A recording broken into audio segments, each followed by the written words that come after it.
ఓం గంగణపతి నమ శ్రీమాత్రే నమ ఐం సరస్వత్యై నమ క్లీం కాళికాయ నమ ద్రాందత్తాత్రేయాయ నమ ఓం నమ శివాయ శివాయ గురవే నమ శ్రీమాత్రే నమ క్లీం క్లీం మహాకాళికాయ నమ మాతృభ్యో పితృభ్యో ఋషిభ్యో గురుభ్యో నమ ఓం నమో భగవతి పితృదేవతాయై నమ స్వదా దేవ్యై నమ. యూట్యూబ్ ప్రేక్షకులందరికీ కూడా నమస్కారం అండి. ప్రధానంగా గోచారీత్యా ఈ యొక్క గ్రహాల యొక్క స్థితి కలిగిక అంతా కూడా విశ్లేషణ చేయడం జరుగుతుంది. నేను పాలపర్తి గురునాథ శర్మ జ్యోతిష్యం వాస్తు సిద్ధాంతం మీకంతా కూడా ఈ రోజు మనం చెప్పబోయే టాపిక్ ఏంటంటే ప్రధానంగా చూసుకుంటే పితృదోషాలు, పితృశాపాలు కానీ ఈ యొక్క మాతృమూలకల్ని పితృదోషం కానీ పితృమూలకల్ని పితృదోషం కానీ నవమ స్థానము చతుర్థ స్థానము కేంద్రంగా చేసుకొని ఈ యొక్క జన్మజాతకాన్ని ప్రధానంగా చూసుకుని చెప్పడం జరుగుతుంది. ప్రధానంగా చూసుకుంటే లగ్నాన్ని కేంద్రంగా చూసుకోవాలి. జన్మ జాతకమే ప్రధానమైన జాతకంగా అందరికీ కూడా విశ్లేషణ గురించి చెప్తున్నాం. ప్రధానంగా జన్మ జాతకమే ప్రధానమైన జాతకం. గోచార చక్రం అనేది ప్రస్తుత కాలానికి మీకంతా కూడా ఈ గ్రహస్థితి ఈ రకంగా ఉంటే గోచారీత్యా గ్రహాలు మారినప్పుడు మీకు అదృష్ట యోగం కలిసి వస్తుందని చెప్పి, లాభాలు గణిస్తాయని చెప్పి, గ్రహాల యొక్క స్థితిగతి వాళ్ళ ఉన్న స్థానాలు బట్టి ఈ యొక్క వాళ్ళ మిత్రక్షేత్రాన్ని బట్టి అంతా కూడా చెప్పుకోవడం జరుగుతుంది. కానీ జన్మజాతకుల్లో ప్రధానంగా ఆగామి సొచ్చిత సంచిత ప్రారంభ కర్మలు అని చెప్పేసి జ్ఞాత అజ్ఞాత కృత సంచిత ప్రారంభ కర్మలు అంటే ఈ కర్మల శేషాన్ని అనుభవించి మానవాళి యొక్క జీవన విధానం అనేది ఉంటుంది అన్నమాట. ప్రధానంగా చూసుకుంటే గరుడ పురాణంలో చెప్పిన ప్రకారంగా ఈ యొక్క మానవాళి యొక్క జీవన విధానం అంతా కూడా పితృదేవతలకి పితృస్థానానికి అంతా కూడా చేరడానికి ఎటువంటి కర్మలు ఆచరిస్తే కనుక ఈ యొక్క పితృదోష నివారణ అంతా కూడా నివారణ జరుగుతుంది అనేది తెలుసుకోవడం జరుగుతుంది. ప్రధానంగా ఒక జీవి అంటే ఒక మానవుడు కానీ ఒక మనిషి అంతా కూడా ఈ యొక్క మృత్యు అయిపోయిన తర్వాత చనిపోయిన తర్వాత ఈ యొక్క ఆత్మ అనేది శరీరం నుంచి బయటకు వచ్చేస్తుంది. ఆత్మ అనేది నన్ను ఏమంటారంటే ఆత్మని ఈ యొక్క మొదటి చనిపోయిన తర్వాత ఈ యొక్క 12 రోజుల దాకా లేదా 16 రోజుల దాకా దాన్ని ప్రేతము అంటారు. దానికి ఏమైతుందంటే యాతనా శరీరం అనేది ఉంటుందన్నమాట. ఈ యొక్క భగవంతుడి యొక్క స్థానానికి అంటే ఉద్వలోకాలకు అంతా కూడా అవుతుంది ఈ యొక్క యాతన శరీరంతో ఆత్మ అంతా కూడా. యాతనా శరీరం అనేది చెప్పేసి అంటే దీనికంతా కూడా యాతనా శరీరానికి పతానికి ఏమి ఉంటుంది, ఒక దుఃఖం అనేది ఉంటుంది కానీ ఆకలి దక్కికలు ఉంటాయి, దుఃఖం అనేది ఉంటుంది. ఈ యొక్క యాతన శరీరం అంటే ఏదైనా శిక్షలు అనేవి ఉంటాయి కనుక పాపకర్మలు దుష్కర్మలు చేసుకుంటే కనుక ఆత్మ కానీ ఆ జీవుడు కానీ పాపకర్మలు చేసుకుంటే నరకవాదులు అనుభవించడానికి యాతన శరీరం అనేది ఉంటుంది. లేదు ఈయన పుణ్యాత్ముడు పుణ్యకర్మలు చేసుకున్నాడు, దేవతా స్మరణం చేసుకున్నాడు, యజ్ఞాత కృతం చేశాడు, ఈ యొక్క ఆత్మ అంతా కూడా పరిశుద్ధంగా ఈ యొక్క పరిపూర్ణంగా అంతా కూడా ఉంది. ఈ యొక్క పూర్ణ శరీరంగా పూర్ణాత్మకుడుగా అనంతంగా పుణ్యలోకాలకు వెళ్ళడానికి అర్హులైనంత కూడా ఈ యొక్క ఆత్మశుద్ధిగా ఉంది. ఇదంతా కూడా దైవలోకాలకు వెళ్ళడానికి పుణ్యాత్మగా పరిగణించి దీనికంతా కూడా భోగ శరీరం అనేది వస్తుంది అన్నమాట. స్వర్గలోకంలో ఉండడానికి భోగ శరీరం అంటారు. దాన్నంతా కూడా పుణ్యాన్ని అనుభవించడానికి అక్కడంతా కూడా ఆనందంగా ఉండడానికి ఆస్కారం ఉంటుంది. ఇక్కడ యాతన శరీరంతో నరకబాధలు అనుభవిస్తూ ఉంటారు. ఇది యాతన శరీరం ఉండడం కానీ ఈ యొక్క భోగ శరీరంతో ఉండడం కానీ ఈ యొక్క ఆత్మ సిద్ధాంతాన్ని అంటే ఆత్మ యొక్క ప్రాణం అంతా కూడా జరుగుతూ ఉంటుంది, సంవత్సరకాలం పాటు జరుగుతూ ఉంటుంది అన్నమాట యాతన శరీరంతో. తర్వాత ఊర్ధ్వలోకాలకి పుణ్యలోకాలకి స్వర్గలోకాలకి బ్రహ్మలోకానికి అంతా కూడా ఈ యొక్క ఆత్మ చేసుకున్న ఈ యొక్క జీవులు చేసుకున్న పుణ్యాన్ని బట్టి వాళ్ళ జీవన విధానం అనేది ఉంటుంది, మరుజన్మ అనేది ఉంటుంది. ఈ యొక్క ఒక శరీరం విడిచిన తర్వాత ఒక భాగం అంతా కూడా పితృలోకంలో స్థిర నివాసంలో ఉంటుంది, ఇంకో భాగం అంతా కూడా చూసుకుంటే ఆత్మనంతా కూడా విభజించబడుతుంది. ఒక ఆత్మనంతా కూడా పుణ్యలోకాల్లో పుణ్యాన్ని అనుభవించే విధంగా మరో జన్మ కూడా వచ్చే విధంగా. మరి ఒక జీవాన్ని వదిలిపెట్టిన తర్వాత మరో జన్మ కూడా రావాలి కదా. అయితే ఈ యొక్క ఆత్మ అనేది ఈ యొక్క కర్మలంతా కూడా అనుభవించే విధంగా కర్మ సిద్ధాంతాన్ని అనుభవించే విధంగా ఉంటుందన్నమాట. పూర్వజన్మలో చేసుకునే పుణ్యము యుగజన్మలో చేసుకునే పుణ్యాన్ని బట్టి జీవన విధానం ఉంటుంది. ప్రధానంగా పితృదేవతలంతా కూడా మోక్షకారకులు, ప్రధానంగా వంశాభివృద్ధి కారణమవుతారు. ప్రధానంగా పితృదేవతలు ఆరాధన చేసుకోవడం వల్ల పితృదోష నివారణ అంతా కూడా పరిహారం చేసుకోవడం వల్ల పితృణాం శాశ్వత పరబ్రహ్మలోక స్థిరనాసిత్యత్ అంతా కూడా 27 తరాల దాకా పితృదేవతలంతా కూడా మోక్ష స్థానంలో ఉండడానికి కారణమవుతుంది. ప్రధానంగా మోక్ష నారాయణ బలి విధానం అనేది పూజ విధానం ఉంటుందన్నమాట. ఇది పుణ్యక్షేత్రంలో అంతా కూడా ఆచరిస్తుంటారు, నదీ పరివాహ ప్రాంతాల్లో అంతా కూడా ఆచరిస్తుంటారు. ప్రధానంగా చూసుకుంటే 4 పుణ్యక్షేత్రాలు కానీ 5 పుణ్యక్షేత్రాలు కానీ దీనికంతా కూడా యోగకరంగా ఉంటుంది. ప్రధానంగా చెప్పుకునేది ఏంటంటే గోకర్ణ పుణ్యక్షేత్రం. గోకర్ణ పుణ్యక్షేత్రం ఆత్మలింగం ఉంటుంది. ఆత్మలింగం ఉన్న ప్రదేశంలో అంతా కూడా ఈ యొక్క ఆచరణ చేయడం వల్ల గోకర్ణ పుణ్యక్షేత్రంలో ఒక పరివాహ దేవతల దగ్గర ఒక దేవాలయం దగ్గర అంతా కూడా చేస్తూ ఉంటారు.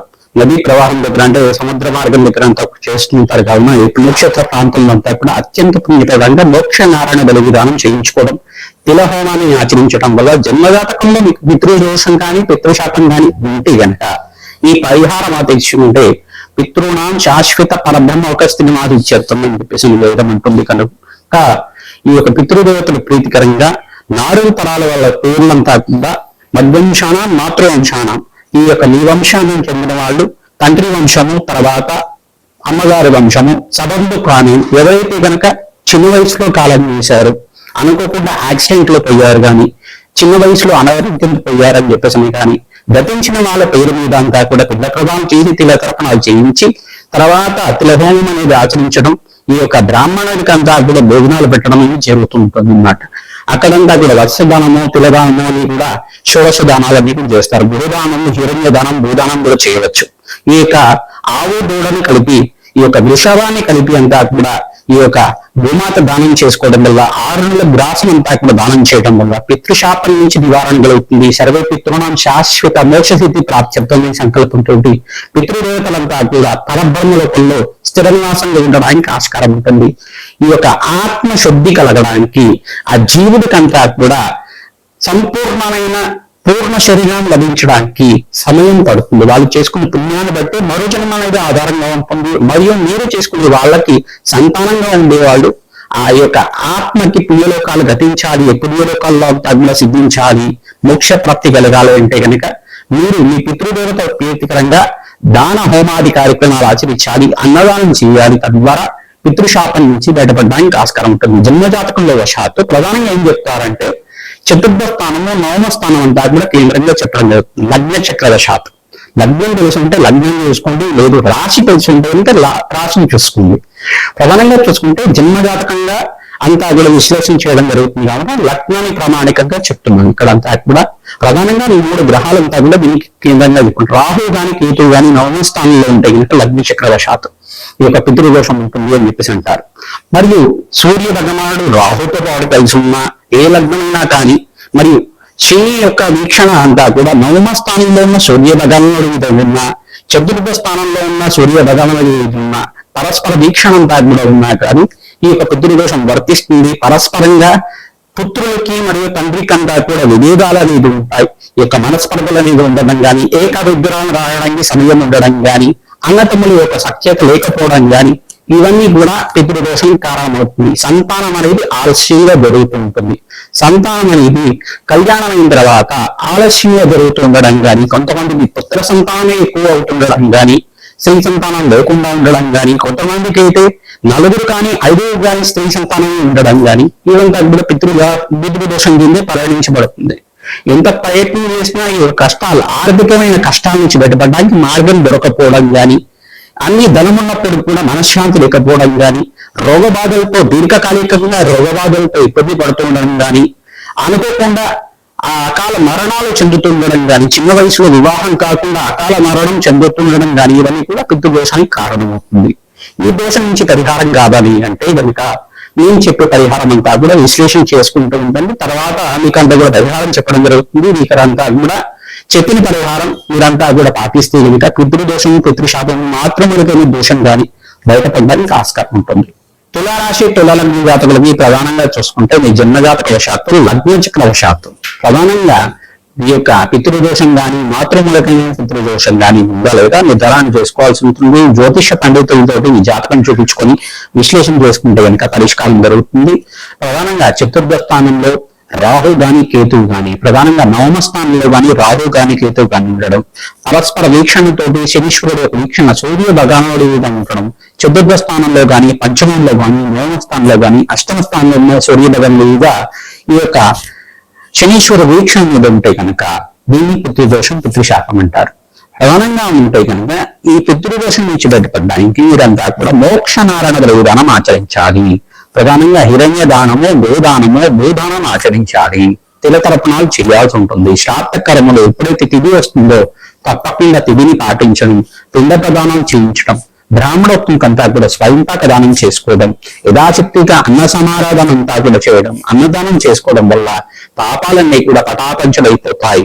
తద్వారా అన్నదానం చేయడం, ఈ యొక్క బీద వాళ్ళకంతా కూడా వస్త్రదానం చేయడం వల్ల, పితృదేవతల ప్రీతికరంగా ఈ యొక్క పుణ్య కార్యక్రమాలు ఆచరించడం వల్ల అష్టైశ్వర ప్రాప్తి కలుగుతుంది, వంశాభివృద్ధి కలుగుతుంది. స్వదాదేవ్యే నమః, ఓం స్వదాదేవ్యే నమః అనే నామాన్ని ప్రతినిత్యం కూడా జపాన్ని ఆచరించుకోవడం, ఓం స్వదాదేవ్యే నమః అనే నామాన్ని కూడా జపాన్ని ఆచరించుకోవడం వల్ల స్వదాదేవి అంతా కూడా పితృదేవతల యొక్క అధిష్టాన దేవతగా ఉంటుంది. కావున పితృదేవతల ప్రీతికరంగా తిలతర్పణము, శ్రాద్ధ కర్మము అంతా కూడా పిఠాపురం దగ్గర కానీ, ఈ యొక్క శిరోగయ దగ్గర కానీ, మరియు బీహార్ దగ్గర ఉన్న పాదగయ, విష్ణు పాదగయ అని దగ్గర అయినా కానీ, విష్ణు పాదం ఉన్న దగ్గర ఈ యొక్క పిండ ప్రదాన ఆశించడం, త్రివేణి సంగమం ప్రధానంగా చూసుకుంటే త్రివేణి సంగమం ఉన్న దగ్గర ఈ యొక్క పిండ ప్రదానం ఆచరించడం కానీ, మరియు గయాశ్వార్థం దగ్గర, గయాక్షేత్రం దగ్గర అయినా కానీ, మరియు గోకర్ణం దగ్గర అయినా కానీ, మరియు పిఠాపురం దగ్గర అయినా కానీ ఎవరైతే కనుక హిరణ్య దానంలో గోదానం చేస్తూ ఉంటారో, మరియు అలంపూర్ జోగులాంబ శ్మశాన నారాయణ స్వామి ఉన్న దేవాలయం దగ్గర అయినా కానీ, ఈ యొక్క త్రివేణి సంగమం ఉన్న దగ్గరైనా కానీ, మరియు కాళేశ్వర క్షేత్రం దగ్గరైనా కానీ ఈ యొక్క శ్రాద్ధ కర్మలు ఆచరించడం, నదీ ప్రవాహ ప్రాంతం దగ్గర కాకుండా నదీ తీరంలో ఈ యొక్క శ్రాద్ధ కర్మలు ఆచరించడం వల్ల పితృదేవతల ప్రీతికరంగా దాన హోమాది కార్యక్రమాలు చేసుకోవడం, 64 పిండాలతో కానీ, 27 పిండాలతో కానీ, 15 పిండాలతో అయినా కానీ, 108 పిండాలతో కానీ, 128 పిండాలతో కానీ, లేదు శక్తి కొలది మీరంతా కూడా ఈ యొక్క పితృదోష నివారణ పూజ అంతా కూడా ఆచరించడం వల్ల అష్టేశ్వర ప్రాప్తి కలుగుతుంది. కష్టాల నుంచి బయటపడతారు, ఆర్థిక ఇబ్బందుల నుంచి బయటపడతారు. ఈ యొక్క భార్యాభర్తలకంతా కూడా ఈ యొక్క మనస్పర్ధలు ఉన్నా కానీ పితృదోషానికి కారణం అవుతుంది. కావున ఎవరికైనా కానీ మనస్పర్ధలు ఉంటే కనుక జాతకంలో పితృదోషం ఉందా, మాతృమూలకమైన శాపం ఉందా, ఏముందో తెలుసుకుని దానికి పరిహారం చేసుకోవడం వల్ల అన్యూనమైన దాపత్యం సిద్ధించడానికి, సత్సంతాన యోగం సిద్ధించడానికి, వంశాభివృద్ధి కలగడానికి ఆస్కారం ఉంటుంది. శీఘ్ర కళ్యాణ యోగం సిద్ధించాలి అన్నా కానీ పితృదోష నివారణ కార్యక్రమాలు ఆచరించాలి. తద్వారా వంశాభివృద్ధి కలుగుతుంది, వంశం అభివృద్ధి కలుగుతుంది, వంశాభివృద్ధి కలుగుతుంది, అష్టేశ్వర ప్రాప్తి కలగడానికి ఆస్కారం ఉంటుంది. పితృణాం శర్వే పితృణాం శాశ్వత పరబ్రహ్మలోకస్థిరనాం సిద్ధ్యర్థం అని చెప్పేసి అంటుంది వేదమంతా కూడా. ఈ యొక్క గరుడ పురాణంలో చెప్పిన విధంగా పితృదేవతలంతా కూడా పుణ్య కార్యక్రమాలను ఆచరించడం వల్ల పితృదేవతలను పంచుకున్న మాత్రం చేతిని సుఖమైన జీవితం ఇచ్చే విధంగా వాళ్ళు ఆశీర్వాదం చేస్తుంటారు, వంశాభివృద్ధి కలిగే విధంగా ఆశీర్వాదం చేస్తుంటారు. కావున పితృదేవతల ప్రీతికరంగా ఈ యొక్క శ్రాద్ధ కర్మలు ఆచరించడం, స్వయంపాక దానం చేసుకోవడం, తిలహోమం చేసుకోవడం, మోక్ష నారాయణ బలిదానం చేయించడం, గోదానం, హిరణ్య దానం, భూదానం చేయించడం వల్ల రాజయోగం సిద్ధిస్తుంది. శ్రీమాత్రే నమః.